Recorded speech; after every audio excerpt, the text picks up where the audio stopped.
Today we'll talk about the sounds of English language. In any course or program of language teaching, knowing the sounds of the language is very important because it's the sounds which make a language initially, and then that language is transmitted on paper for other purposes. In English and in many other languages, we know there is a full-fledged discipline of phonetics and phonology which deals with the sounds. And we have a separate discipline of English phonetics and phonology. Today we'll talk about it. As we know, phonetics is a field of study which deals with how sounds are produced, transmitted, and received by the speakers or users of the language. However, phonology deals with how these sounds function in relation to each other. If we cut it short, in simple words, phonetics deals with the sounds of the language, whereas phonology deals with the sound system of a language.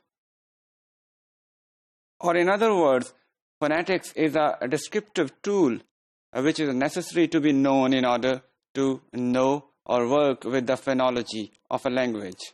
Let's have a quick look at some of the differences between phonetics and phonology at the beginning so that we may be able to understand them properly. These differences are important to be known by both teachers and learners of English language, especially for teachers because they have to transmit the knowledge of sounds to their students. At first, we can see that phonetics deals with the study of the nature of sound itself, whereas phonology is the study of the sound system of a language. Phonetics describes the articulatory and caustic properties of phones, which are speech sounds in English language, whereas phonology deals with how sounds interact as a system. Studies which sounds are present in a language, this is phonetics domain, and it also looks into how these sounds can be represented using some system, and we have International Phonetic Alphabet System which is prevalent in English language phonetics. Phonology studies how these sounds combine and how they change in combination, as well as which sounds can contrast to produce differences in meaning. When these sounds interact with each other or are combined with each other, they might change their meaning.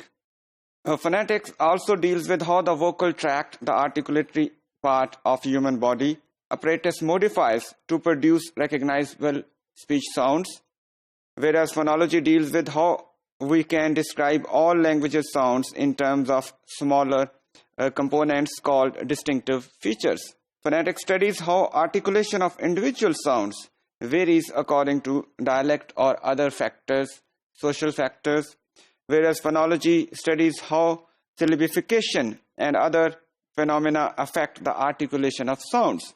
In the end, we can see that phonetics deals with how sounds overlap with each other in co-articulation. When they are produced together, they sometimes overlap. Whereas phonology deals how we can describe common linguistic changes in terms of how human beings might process them in the brain. Phonology, in short, is based on a theory which the speakers of all languages know unconsciously, because all sounds work in a sound system. Especially native speakers of a language, they know their sound system quite properly. And this also deals with some abstract mental aspects of the sounds in language which are useful to understand the overall working and production of the language. The central concerns of phonetics are how sounds are produced, in what ways they are used in spoken languages, how they could be recorded by using some written symbols or alphabets, and finally, how we could hear and recognize these sounds when we hear them. There are certain branches of phonetics as well. In the beginning, we deal with articulatory phonetics, which deals with how sounds of a language produced. And then we have acoustic phonetics, which deals with the physical properties of various sounds produced in various human languages. And then we have auditory phonetics, which deals with the perception of speech sounds by the speakers and the hearers of a language.